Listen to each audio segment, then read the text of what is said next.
Housing markets are complex. You have this very concrete aspect of demography and people moving to cities. So some of my research is actually devoted to demographic impacts of the evolution of the United States on housing markets. I've studied the impact of immigration on housing prices, and you've got to be aware that immigration now accounts for more than 50% of the variance or the differences between the growth rates, population growth rates, and housing development growth rates across cities in the United States. So if you want to understand real estate markets, if you want to understand housing markets, construction, values, business, you have to understand immigration and immigration trends. I also study other drivers of city growth and the demand for housing and real estate assets. Some of them, as I studied in my research, are low taxation. People in the United States are moving to areas, especially native people who are native, born in the United States.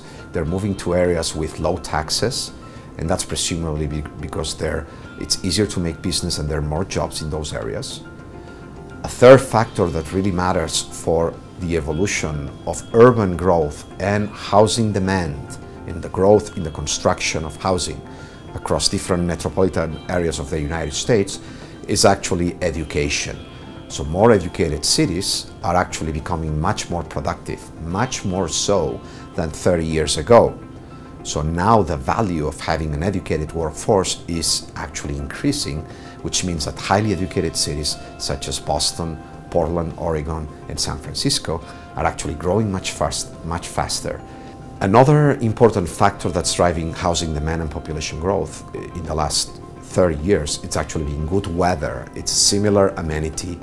You know, the United States was populated in the 1700s really, in the 1800s, 1900s, and then access to water, the Great Lakes, coal, iron was very important for the development of the industry.